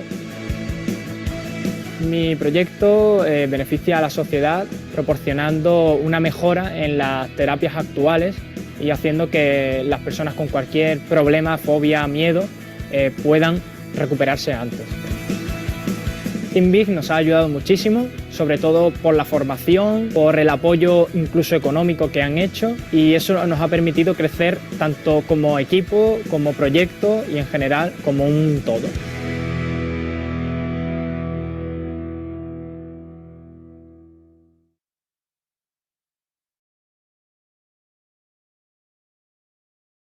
Esto es un ejemplo de una actividad clásica que se utilizaría con alumnos con autismo. En este caso aprendemos los colores. iLearnT lo que permite es crear este mismo tipo de actividades en una aplicación móvil y compartirlas con padres y profesores de estos alumnos a tiempo real. iLearnT es una herramienta que beneficia a las familias de alumnos con autismo, permitiéndoles introducirse dentro de este trastorno y comprendiéndolo de una mejor manera. Necesitamos apoyo para darnos a conocer en las asociaciones, ver que realmente esto funciona, ¿no? Testearlo y corregir todos los errores posibles para dar el máximo beneficio. ThinkBig nos ha apoyado para que lo que era una idea hoy en día sea algo real, que es una herramienta que ya puede ayudar a personas con autismo. Que no tenemos límites y que podemos hacer todo lo que queramos.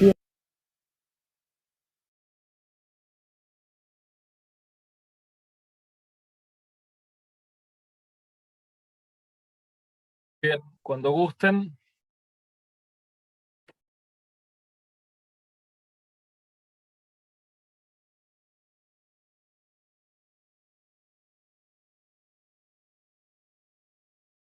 Bueno, como habrán visto, esta sesión está sponsorizada por Telefónica, que ha contribuido a pagarle a Mariela el mate.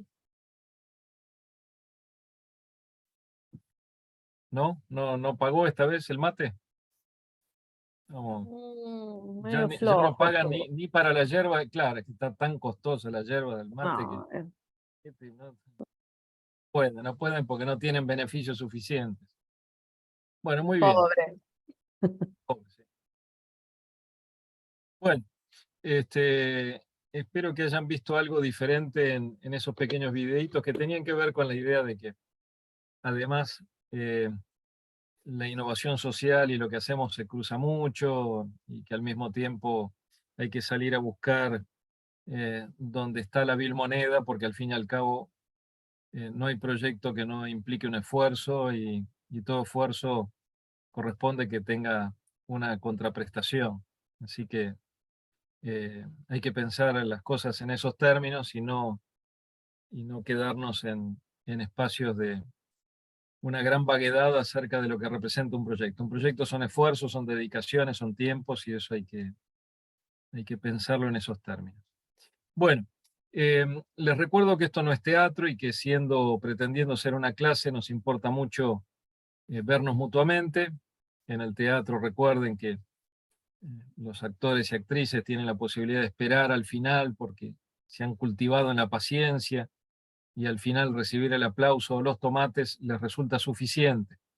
En una clase nos cuesta más, porque no somos ni actrices ni actores, aunque parezca alguno intenta hacerlo, no lo somos. Y aunque pueda ser nuestro hobby de vez en cuando, aún así no lo somos. Así que nos interesa la cámara encendida y nos gustaría poder vernos. Muy bien.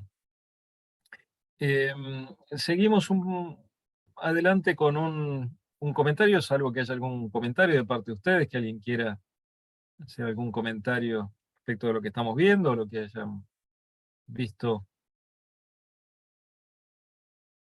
durante la pausa, tengan algún ejemplo para dar o algún comentario. Entonces avanzamos un poquito más. Hablando de la vil moneda, a mí me gustaría que eso que es tan importante para algunos puede no serlo para todos, pero para mí sí, porque al fin y al cabo no soy más que un trabajador, al igual que muchos de ustedes, y por lo tanto nos importa cuando nos involucramos en un proyecto, sobre todo cuando el proyecto no tiene inversores importantes, externos al grupo que lo desarrolla, y porque muchas veces nuestros proyectos está a mitad de camino entre la motivación personal, el hobbyismo, algo de profesionalismo y una finalidad incierta o no totalmente definida, tenemos que pensar rápidamente en la vil moneda. Y lo digo en esos términos para resultar suficientemente provocador a la hora de despertar la iniciativa de cómo hacemos para monetarizar los contenidos. Comentario muy breve, pero fuertemente vinculado con esto, que tiene que ver con una recomendación general, producto más de la experiencia y de la práctica que de la teoría, aunque haya bastante escrito sobre el asunto. Todo proyecto puede ser cortado en pedacitos pequeñitos. Es un proyecto, sí, pero a su vez tiene partes. Poder desagregarlo en partes, poder ordenarlo, que cada una de esas partes a su vez sea parte de un repositorio de proyectos individuales, colectivos, de la productora, del estudio, del colectivo que lo está llevando a cabo, puede ser que permita monetarizar el proyecto más allá del proyecto inicial que yo tengo entre manos. Dicho de otra manera, tengo un proyecto que comprende partes y esas partes son pequeñitas, si son granulares, es probable que esas partes puedan entrar en juego en otros proyectos posteriores. Puede ser tecnología, puede ser un componente tecnológico, puede ser código, puede ser imágenes, ilustraciones, pueden ser videos. Es decir, hay que pensar el proyecto no solamente como un todo, sino que al mismo tiempo pensar que el resultado van a ser elementos que si están identificados granularmente, si fueron pensados granularmente, pueden flexibilizar no solamente la personalización que estábamos hablando hace unos minutos del proyecto respecto de los usuarios, es decir, poder personalizar implica flexibilizar y flexibilizar significa hacer granular en los contenidos, en brevedades, pensando en texto, pensando en audios, pensando en videos, bueno, sino que además de ajustarse a la diversidad de la demanda, porque eso permite múltiples recorridos y ofrecer, teniendo en cuenta las inteligencias múltiples, ofertar un proyecto que pueda ser empático con muchos públicos, al mismo tiempo pensar que es posible que tenga un cierto impacto sobre el rendimiento. Es decir, el rendimiento social, el rendimiento económico, no solamente económico, también puede ser un rendimiento de corte social o cultural porque está financiado por el Estado, porque tiene la finalidad educativa y está financiado por el Estado para esa finalidad educativa. Pero sí hay que pensar en que el rendimiento económico resulta muchas veces más posible de alcanzar si el proyecto contiene componentes reusables.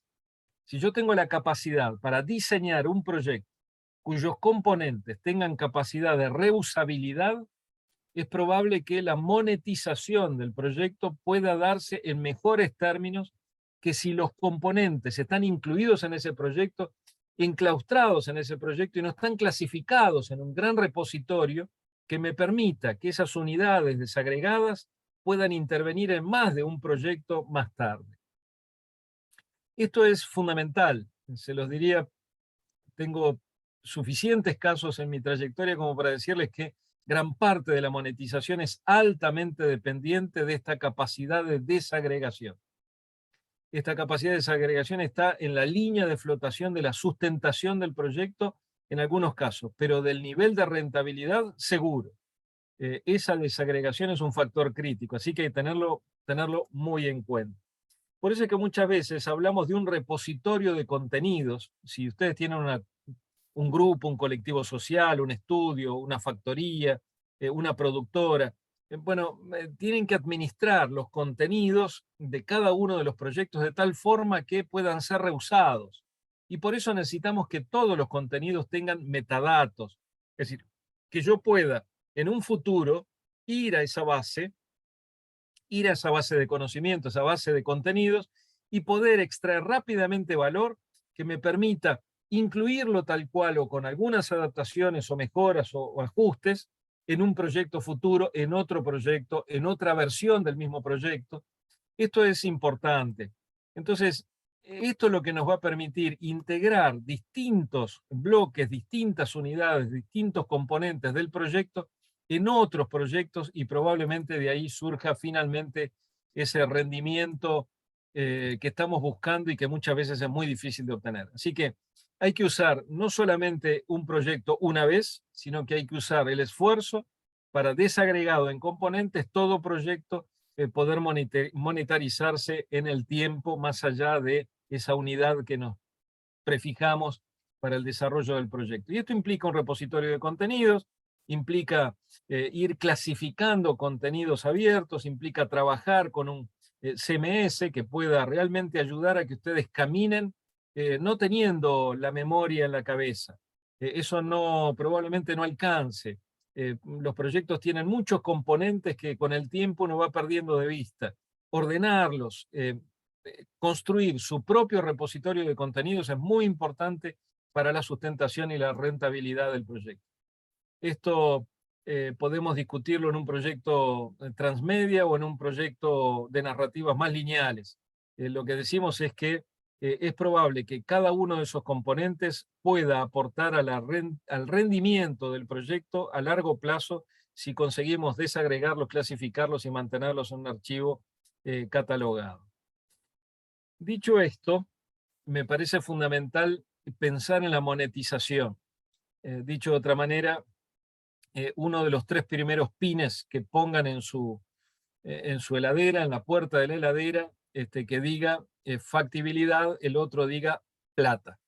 No, vamos a decirlo más sofisticadamente, acá estamos en el ámbito académico. Monetarizar, usamos esos términos un poco crípticos que la gente ahí afuera no entiende nada, pero que nosotros sabemos que se trata de la vil moneda, de un rendimiento que puede ser social, que puede ser cultural, que puede tener métricas sociales, que puede tener métricas culturales, pero que al mismo tiempo, en muchos casos, no en todos, en muchos casos, no en todos, es importante tener en cuenta la monetización.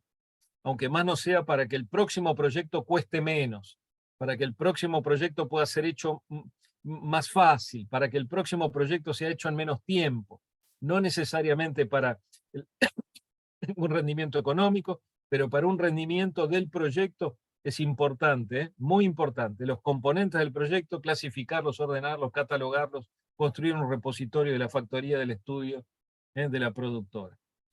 No sé si alguno ha tenido algún caso de estos, pero sugiero que los repiensen, los proyectos que han tenido, que tienen entre manos desde esta perspectiva, porque puede ser sumamente útil. Vamos al último punto de hoy, y tenemos unos minutitos para llegar a inspirarlos acerca de ir pensando el método. El método no es un elemento cualquiera dentro del proyecto. Para algunos es el elemento. Tenemos método, tenemos proyecto, si no tenemos el cómo, no tenemos proyecto. Traducir ideas en proyectos significa poder superar la etapa de la definición del qué, habiendo adquirido suficiencia, habiendo adquirido comodidad en el cómo, sabiendo cómo hacerlo.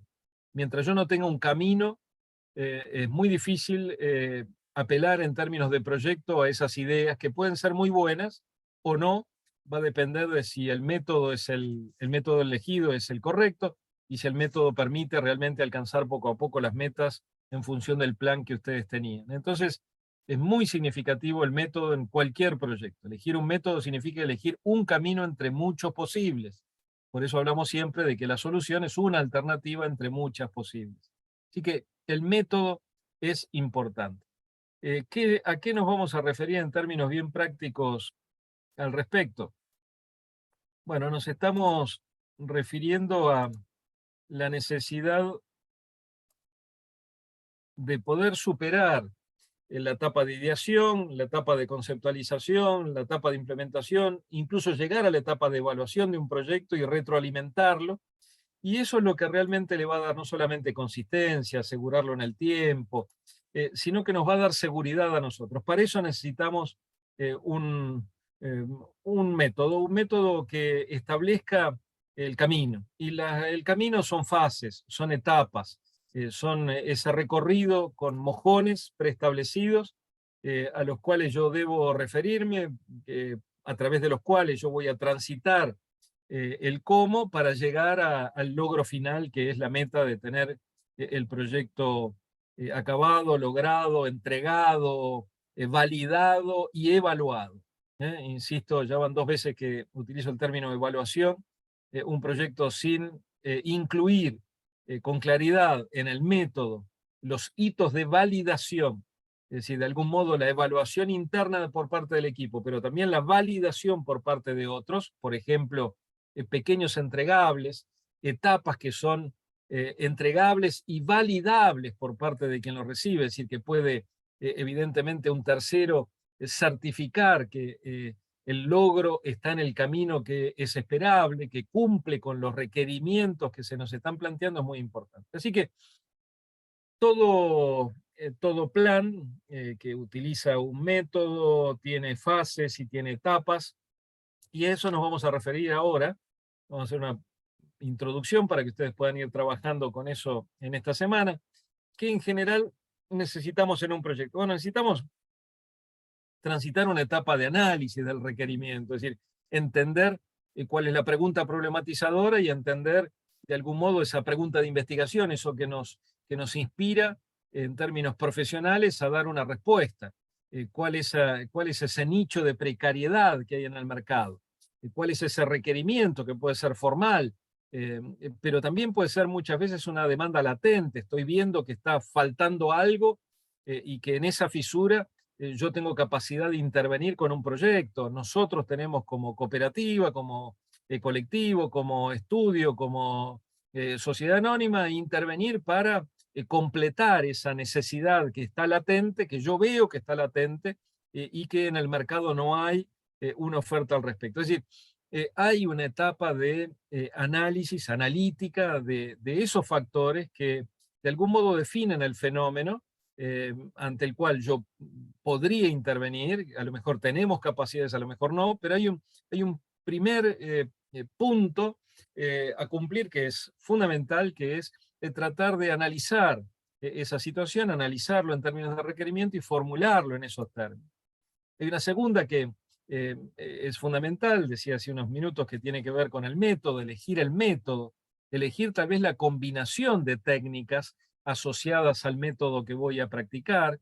Puede ser que haya elementos que provienen de un método muy practicado en el campo de las tecnologías de la información, y de pronto elementos que vienen de un método distinto, que vienen de un método de la producción artística. Y entonces lo que tengo que hacer es construir un método que no necesariamente es un método replicable. No estoy diciendo con esto que cada proyecto tenga un método único y singular y que no pueda repetirse y que no pueda replicarse. Lo que estoy señalando es que necesitamos una fase para determinar cuál es el método, y esa fase tiene que determinar un método que a lo mejor puede ser el resultado de una combinación de técnicas provenientes de paradigmas distintos. Hay, por supuesto, que asumir que hay una fase creativa que tiene que ver con la ideación, con la puesta en común, con la motivación respecto a esas ideas, que tiene que ver con la especificación, la etapa siguiente, esa especificación que yo decía, para que pueda intervenir el ilustrador que está en los suburbios de Río de Janeiro. Necesito que él reciba una especificación. Especificación significa indicadores claros. Tiene que haber una especificación cuando yo necesito que cumpla con un formato, que cumpla en un tiempo dado, que lo que va a entregar pueda funcionar y ser verificado en estos tiempos y de este modo. Tiene que haber, cuando se necesite, definiciones de estética, de volumetría, tiene que haber definiciones de la narrativa, tiene que haber especificaciones. Es decir, cada objeto que nosotros estamos produciendo necesita especificarse en la medida en que eso permite que unos y otros puedan entrar y salir del proyecto con una flexibilidad que a priori no tenemos en la cabeza. Pensamos que las relaciones son infinitas, que vamos a ser felices por todo el tiempo, y la mayoría de las veces eso no funciona, y entonces lo que tenemos que hacer es prever eso. Prever mediante especificaciones la posibilidad de flexibilizar las colaboraciones al interior del proyecto y los tiempos de realización. Hay una fase de negociación siempre en los proyectos, es decir, negociamos entre nosotros porque vamos a participar de un modo determinado en el proyecto, nos vamos a involucrar de un modo determinado. Somos un colectivo social autogestionado, pero bueno, tenemos a la vez otros trabajos y entonces cada uno de nosotros va a proveer un esfuerzo determinado al proyecto que va a ser distinto. Alguien va a proveer 8 horas por semana, otro va a proveer 24. Va a haber un tercero que no es parte del colectivo autogestionado. Va a ser un tercero que interviene profesionalmente, que nos va a proveer de determinados aspectos técnicos o tecnológicos que necesitamos y que nosotros no tenemos. Para eso necesitamos negociar.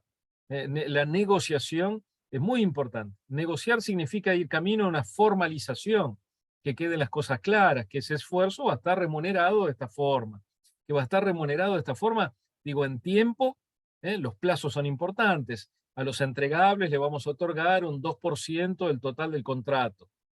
Con una validación mayor, de una parte mayor del proyecto, quiero decir, a lo mejor esa remuneración va a elevarse a un 30%. Entonces eso tiene que estar pautado, la negociación tiene que estar pautada entre nosotros, tiene que estar pautada también con el tercero que es el destinatario, con el tercero que es el inversor, con el tercero que está allí para darle el soporte al proyecto. Entonces negociar significa, bueno, fijar formas de contrato que establezcan formalmente la relación entre quienes operan en el proyecto. A esa etapa de negociación, por supuesto, y esto no es lineal, lo que yo estoy planteando son capas que son evidentemente solapadas a lo largo del proyecto. Obviamente hay una etapa de realización, hay que poder llevar a cabo las ideas que tenemos. Por supuesto, es muy importante el seguimiento y el control, es decir, sin seguimiento y control no hay proyecto.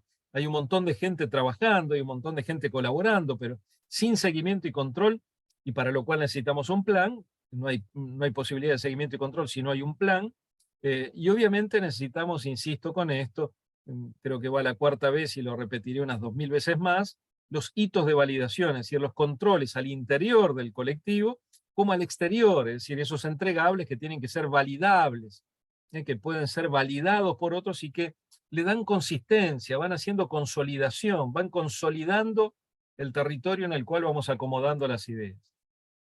Esta básicamente una primera presentación para que luego ustedes, por supuesto, durante la semana van a leer al respecto y van a repasar esto con mayor detalle, pero hago una breve introducción de los primeros. Cuando decimos la fase de análisis, la fase analítica, la fase de formulación, estamos hablando de capacidad de prospectar. Es decir, de pronto nosotros vemos que habría necesidad en el mercado, en la sociedad, de esto. Estoy trabajando en el centro cultural y veo que faltaría esto porque tengo cierta experiencia, porque vi que a lo mejor hay una demanda latente, porque podemos mejorar el servicio. Trabajo en un establecimiento universitario y veo que podríamos hacer tal o cual cosa para mejorar la relación de los estudiantes entre ellos. Es decir, hay que tener capacidad de comparabilidad, de prospectar, de identificar la necesidad u oportunidad. Esto implica escribir un brief, escribir un texto, escribir lo que observo. Hay que identificar, significa poder detectar, identificar y categorizar esos fenómenos, esas situaciones. Los verbos no son gratuitos. Detectar, identificar y categorizar. A ver, cuando yo estoy diciendo detectar es porque en esto se requiere siempre una capacidad, unas sensibilidades que me permitan que la observación sea redituable, que me permita detectar, identificar luego, es decir, tratar de darle algún tipo de definición a eso que estoy observando, que he detectado que puede ser una demanda latente, que puede ser una fisura en el sistema, donde yo proponer una aplicación, donde tal vez nosotros tenemos una oportunidad, eso hay que formularlo. A veces eso se transforma en una definición del requerimiento para nosotros mismos. Es decir, observamos ese problema, sabemos que hay una pregunta interesante a la cual podemos dar respuesta, cómo mejorar la experiencia de los usuarios bueno, a esa pregunta nosotros estamos en condiciones de dar una respuesta. Nosotros mismos escribimos para nosotros el requerimiento. Es decir, ¿qué es lo que debería contener esa solución para dar respuesta a esa pregunta? Optimización del recorrido del Customer Journey en el centro cultural tal. Listo.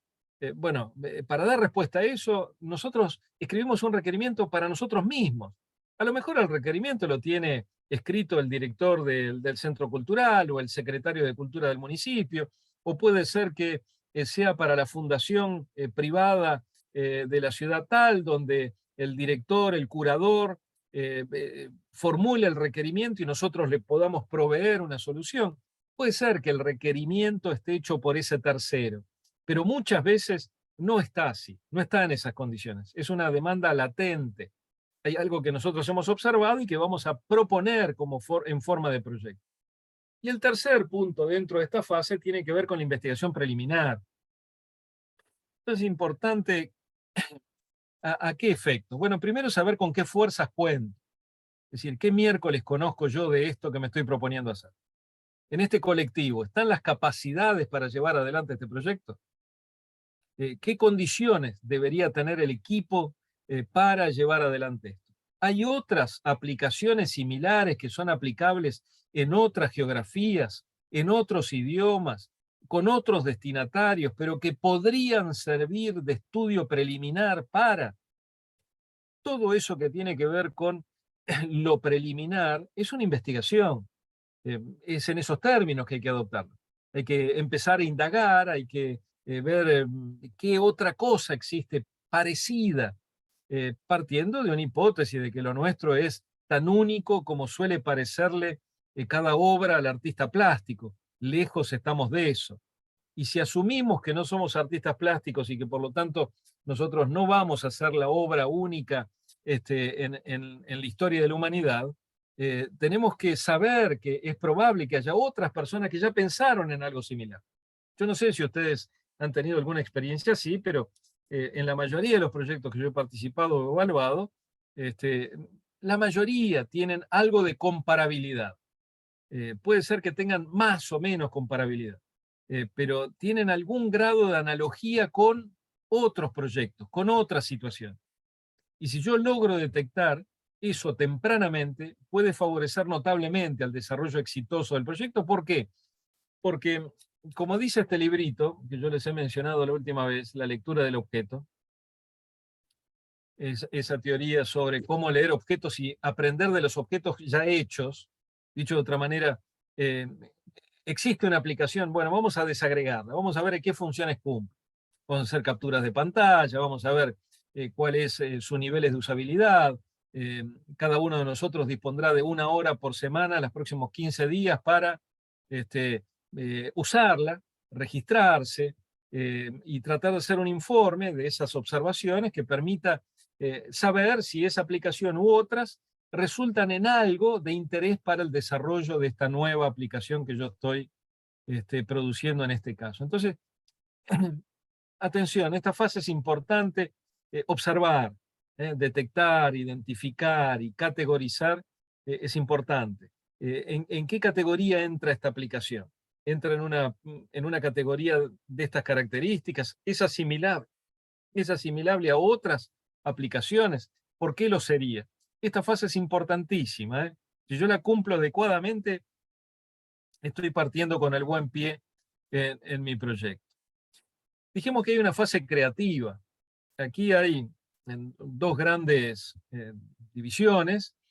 Una tiene que ver con la ideación y otra con la conceptualización. Son términos distintos, son fases distintas, son etapas distintas dentro de la fase creativa, si se quiere. La ideación tiene que ver con el diagrama de contexto. Es decir, para entender si esa mirada que yo tengo sobre la demanda latente, sobre lo que no existe, sobre ese nicho de precariedad, sobre lo que está faltándole a alguien, a algo, a una situación incompleta que puede ser mejorada, optimizada, está dada en un contexto. Está dada en un contexto en el cual otros proveedores pueden prestar el servicio, donde puede haber otros agentes que intervengan. ¿En qué contexto esa idea va a operar para dar respuesta a ese requerimiento? ¿Cuál es el contexto en términos de sociobiografías? Es decir, yo conozco al asistente del curador en el centro cultural. Bueno, Macanudo, ¿eso me alcanza? ¿Dónde va a operar este proyecto? Ya no la solución del proyecto, sino el proyecto. ¿A quién se lo voy a presentar? ¿En qué contexto se va a dar el diálogo? ¿En qué contexto va ese proyecto a operar? Por otro lado, antes dijimos, vamos a indagar rápidamente qué capacidades tiene el colectivo, el grupo humano, el equipo técnico para llevar a cabo la idea, para convertir esa idea en proyecto y realizarlo.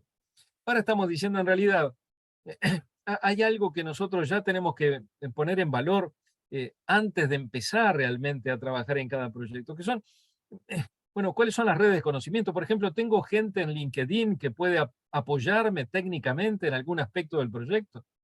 Probablemente ustedes tengan a esta altura miles de contactos en LinkedIn. Algunos que tienen cuentas en LinkedIn es probable que tengan miles de contactos en LinkedIn. Bueno, repasarlos, revisarlos, tratar de ordenarlos de forma que allí encuentre un capital social, un capital intelectual, un capital técnico que pueda asistirme en el proyecto. Las redes de conocimiento son algo importante, son algo que ayuda, puede contribuir notablemente. Puede ser que yo tenga un contacto en otro lugar parecido a este donde mi aplicación podría dar una solución. Se trata de una aplicación para una fundación privada que trabaja en el ámbito de la educación. Bueno, y yo tengo a alguien en educación que conoce de ese sector educativo que yo no conozco. Estoy hablando de enseñanza media y yo conozco solo de enseñanza universitaria. Bueno, es decir, hay que pautar cuáles son las redes de conocimiento que pueden aportar, aún no siendo parte del equipo. A veces es una pregunta, es un llamado telefónico, a veces es una consulta, un café, a veces es simplemente indagar acerca de un informe que leí, que me lo pueden proveer. Bueno, y en ese marco se da el proceso creativo. El proceso creativo no es solamente intuitivo, nos juntamos a hacer un brainstorming sobre la base de un capital que suponemos cada uno trae, capital intelectual, experiencial, vivencial que cada uno trae. Venimos después de haber hecho eso antes, venimos después de haber pensado en el contexto, haber explicado mínimamente dónde se va a usar esa aplicación, con qué finalidad, un primer esbozo, un primer esquema. Se da teniendo en cuenta cada uno habiendo hecho durante los últimos 5 días una indagación en sus propias redes de conocimiento. Ahí vamos al proceso creativo. Ahí empezamos a hablar de, bueno, qué técnicas vamos a usar para idear el proyecto. A ver cómo vamos a hacer el tratamiento iterativo que todo proceso creativo tiene. Iterativo significa que tenemos que pasar varias veces por el mismo lugar. Varias veces por el mismo lugar. En realidad es una espiral que yo veo desde arriba. De arriba se ve que pasa por el mismo lugar, pero siempre creciendo en el conocimiento. Es decir, vuelvo a pasar por los mismos puntos, simplemente que tengo algún proceso verbal escrito de la última reunión sobre ese punto. Estoy creciendo. Para eso necesito un tratamiento iterativo, necesito pasar varias veces por el mismo punto. Yo he trabajado con algunas personas que piensan que con una reunión es suficiente, con 2 reuniones es suficiente o 3 reuniones es suficiente. No lo puedo pautar antes. Sí sé que tengo un tiempo dado. Ahora hay que trabajar mucho en ese tratamiento iterativo de los problemas, de las preguntas que tengo. Y por supuesto, la ideación necesita ser evaluada. Necesito detenerme una tarde, una trasnochada, necesito un pequeño espacio de tiempo para discutir acerca del resultado de ese proceso creativo, que hasta ahora es nada más que poner en claro las ideas. Estamos en la fase de ideación. A lo mejor esto llevó 15 días, a lo mejor llevó 3 meses, pero tiene que quedar claro que no salimos del proceso de ideación sin haber evaluado lo que hicimos, sin haber contrastado ideas. Yo te pasé mi brief, me pasaste tu brief. De haber puesto en circulación un documento que poco a poco colaborativamente vamos descubriendo que hay que afinarlo, que hay que buscar los términos adecuados. Esto es importante. Segunda etapa de esta fase tiene que ver con conceptualizar. Conceptualizar significa buscar la fundamentación. Acá hay un término que es fuerte, que es argumentar en favor de. Es decir, si yo tengo la capacidad de defender mis ideas, si yo tengo la capacidad de decir el por qué podría resultar conveniente, es porque tengo algunas cifras, porque tengo algo más que una intuición, porque tengo algo más que un relevamiento de mediante mis sensibilidades de aquello que en apariencia es una demanda latente. Hace falta algo más, necesito una fundamentación del proyecto. Que puede ser una página o 10, pero tiene que haber una argumentación en favor de. La gente que está muy involucrada en las estrategias de marketing y comunicación de los proyectos, para ellos es fundamental la fundamentación del proyecto, porque esa es la fundamentación del cual van a sacar el argumento comercial, el argumento para llevar a los inversores y convencerlos de que vale la pena el proyecto. Convencer a aquellos que van a sponsorizarlo, si van a competir en el marco de una ley de mecenazgo cultural, por ejemplo, hay leyes, hay provincias que tienen leyes de mecenazgo cultural. Entonces la gente se propone en un concurso. Bajo formas distintas, pueden no ser leyes, pueden ser concursos para el subsidio estatal, lo que sea. Necesito fundamentarlo. Necesito tener una fundamentación del proyecto. Y segundo, necesito un marco conceptual, es decir, necesito diseñar mínimamente conceptualmente el producto o el servicio, necesito definir, por ejemplo, qué función va a cumplir, necesito mínimamente esquematizar la estructura que tendría, cuáles serían los grandes bloques de la aplicación, cómo podría agrupar las funciones que cumple, cómo sería su funcionamiento desde el punto de vista tecnológico, qué comparación puedo hacer en términos de modelo de negocio. ¿Tengo un modelo de negocio que está acompañando esta idea? ¿Cómo voy a monetizar el proyecto y cómo voy a darle sustentación en el tiempo? ¿Va a ser un proyecto que en algún momento va a ser freemium? Es decir, que va a tener una parte gratuita y una parte paga, que va a ser un modelo por suscripción. Entonces empiezo a conceptualizar el proyecto, salgo de las ideas y empiezo a entrar en algún tipo de formalización, que todavía no es una formalización contractual, sino una formalización que me permite compartir la idea con otros. Recién en este momento yo puedo salir un poquito del equipo técnico, puedo poder poner en manos de otros esto que estoy pensando y que ya tiene formas, que ya tiene algo de narrativas, que ya, por ejemplo, explica este diseño del producto o del servicio, cómo va a funcionar con otros productos o servicios. Si es un modelo click and brick, si es un modelo que contrato algo en términos de plataforma de servicios, pero tiene asociado alguna materialidad, estoy comprando vía e-commerce un producto que me va a ser distribuido, un producto que voy a ir a buscar, entonces voy empezando a definir el producto. Por ejemplo, el producto lo voy a enviar con el cargo de logística que tiene, o el producto va a ser en un formato de pick-upping. Es decir, el usuario va a tener que ir a buscarlo a determinado lugar. Supongamos que estoy haciendo un co-branding entre una librería y un producto lúdico. Bueno, para facilitar el hecho de que la librería, que no tiene espacio, no tiene estanterías para ofrecer juegos, de pronto le estoy asociando una plataforma donde lo que estoy haciendo es por suscripción o por venta por unidad, proveyendo el servicio de juegos asociados a una materialidad que el usuario va a ir a buscar a una librería y que además va a poder actualizar a distancia mediante alguna aplicación. Listo. Estoy empezando a conceptualizar. ¿De qué estoy hablando? ¿De materialidades?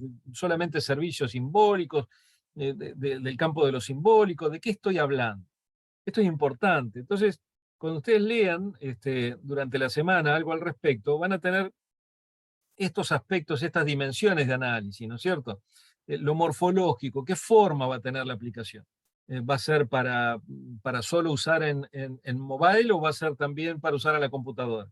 Y eso ya va implicando, eso ya sugiere que va a ser una solución bajo una modalidad de responsive, adaptativa, que va a tener que adaptarse a diferentes tipos de pantalla, que va a tener condicionamientos desde el punto de vista del desarrollo tecnológico. En fin, este es un punto importante. Ideación y conceptualización, fase creativa.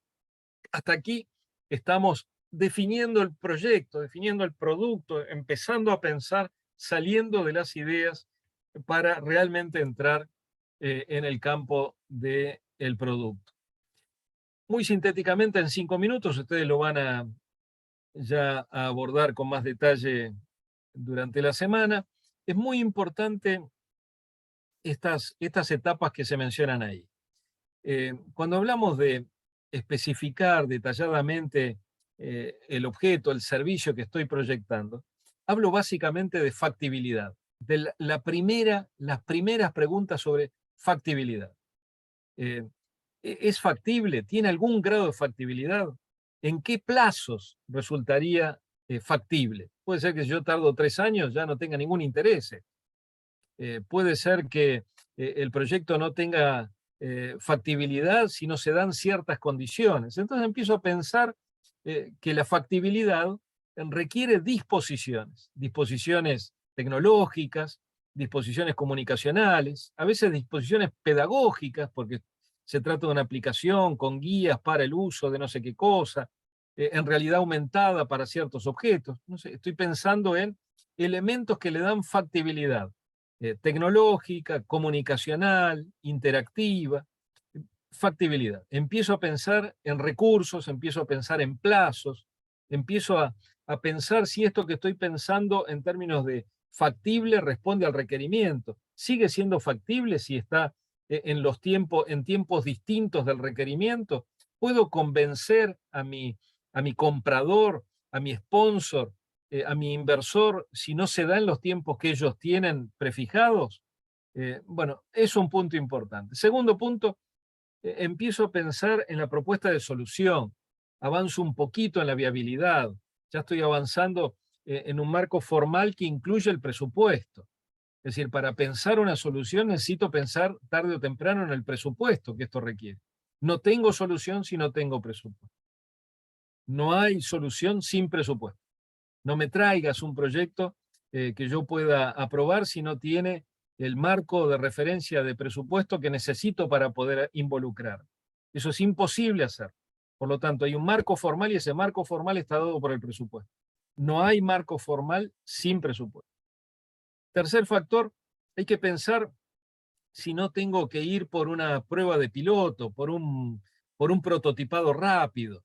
El prototipado rápido es un término que se aplica sobre todo para la producción preseriada, modélica si se quiere, de prototipo, cuando hay materialidades. Por ejemplo, estoy pensando en un objeto y para no, antes de pasar a la producción seriada, quiero hacer un prototipado rápido mediante alguna computadora que tiene un dispositivo, una impresora 3D. Estoy simplificando mucho. Hay una media docena de tipos distintos de impresora 3D y de producción de materialidades unitarias. Es decir, estoy haciendo la prueba de un objeto antes de pensar en cómo voy a producirlo en escala. Traducido esto a lo simbólico, puede ser que yo necesite una maqueta, cartón pintado muchas veces. Es decir, algunas interfaces desarrolladas a través de algún programa muy especializado en la producción de interfaces, con o sin interactividad, pero que le dan al destinatario la oportunidad de probar en ese piloto lo que estoy presupuestándome en términos imaginarios. Y estoy viendo si lo que vos me vas a entregar responde a lo que yo imaginaba. Ese prototipeo es una etapa muy importante. Esa maqueta cartón pintado, esas interfaces, pueden dar lugar a realmente ajustar las expectativas de modo muy significativo para el proyecto. No hacerlo implica correr riesgos. Y vamos terminando con esto. Es muy importante empezar a diseñar el plan de desarrollo, es decir, planificar tiempos y recursos. Hay que adoptar una plataforma, cualquiera sea, para planificar el proyecto. Planificar significa que constarán todas las actividades con tiempos y recursos necesarios. Puede ser que en esta actividad intervengan 2,5 personas durante un mes. Puede ser que además demanden una licencia de software por 2 meses, o por un mes, o por un año. Puede ser que esos tiempos y recursos tengan espacios distintos, geografías distintas. Eso significa planificar tiempos y recursos, es decir, diseñar el plan de desarrollo. Es una planificación de tiempos y recursos. Fíjense dónde aparece la planificación. Hace 10 minutos que estamos hablando de fases y etapas, para recién ahora estar hablando de plan de tiempos y recursos. Entonces, me parece que es muy importante entender cuándo cada cosa tiene su valor, cuándo puedo hacerlo y empieza a tener valor para el proyecto, puede realmente agregar. Y lo último es empezar a pensar en los resultados esperables de la especificación, es decir, cuáles son los resultados esperables del proyecto. Los resultados pueden ser un resultado en 3 etapas. Pues yo puedo entregar en junio del año que viene una etapa y 6 meses después una segunda etapa. Y la monetización aparecer en la tercera etapa en enero del año 2025.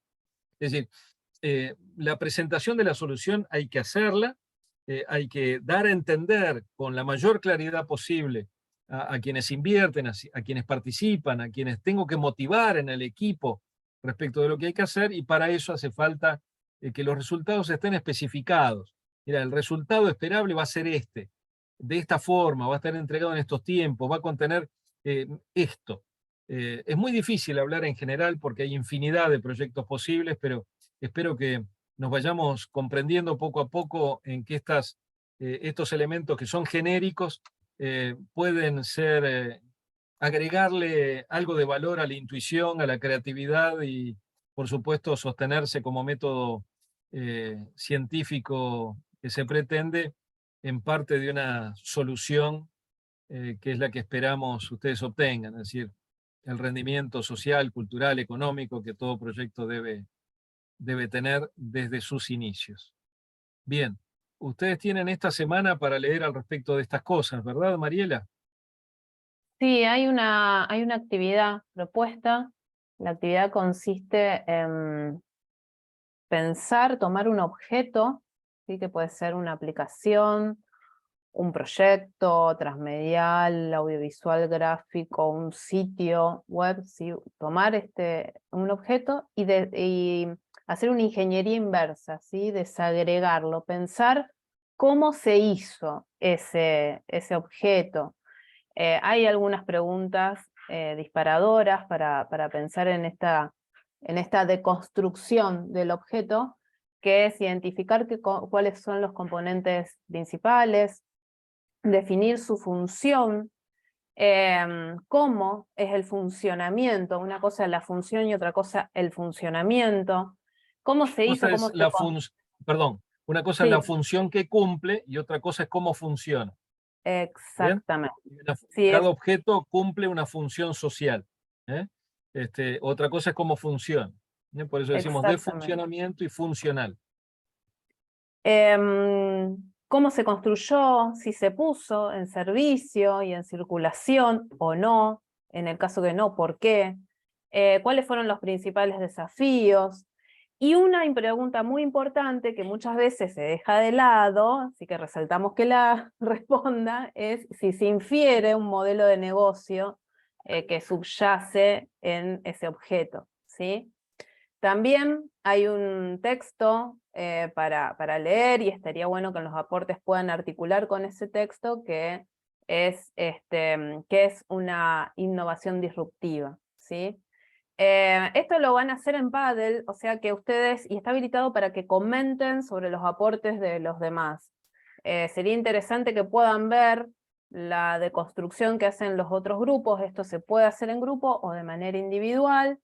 Ya comenzamos a trabajar en grupo para a posterior a lo mejor el trabajo final, si quieren lo pueden hacer en grupos, y estaría bueno que puedan trabajar con los grupos que vienen trabajando durante los otros seminarios anteriores. Así que bueno, esta actividad es para esta semana, cierra el viernes, así tenemos tiempo para leerla y hacer una devolución en el encuentro que viene. Y cualquier consulta, recuerden que el lunes a las 18. El lunes tenemos a las 18, ¿verdad? A las 18 tenemos el espacio de consulta, que está bueno para seguir charlando de una manera más relajada sobre estos temas a lo mejor. Si quieren venir el lunes, aceptamos bizcochitos, sobre todo el 8 de oro y esas cosas que son tan ricas. A las 18 nos vemos el lunes, ¿es así entonces? A las 18, sí. Que tengan un buen fin de semana, que lo pasen lindo y que, bueno, Que descansen. hayamos aprendido algo nuevo. Chau, hasta luego. Adiós. Muchas gracias.